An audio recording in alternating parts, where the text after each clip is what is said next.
来继续来看这个日月潭举办 SUP， 也就是徛入过船啊净滩的活动。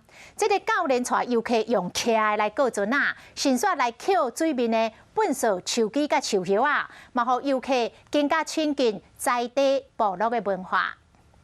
来参加这场 SUP 水上运动体验的游客共同宣誓，希望大家用双手做伙维护日月潭美丽的旅游环境。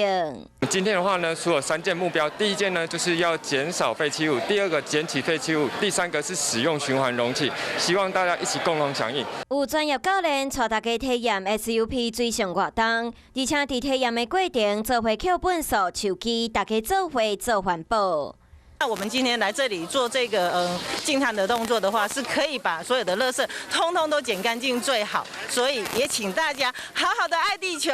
大家除了清理垃圾以外，咱嘛导览到日月潭这个文化，甲着扫除的这个文化。透过 SUP 体验，亲近日月潭，嘛了解小族部落文化，做伙维护日月潭国家风景区的环境。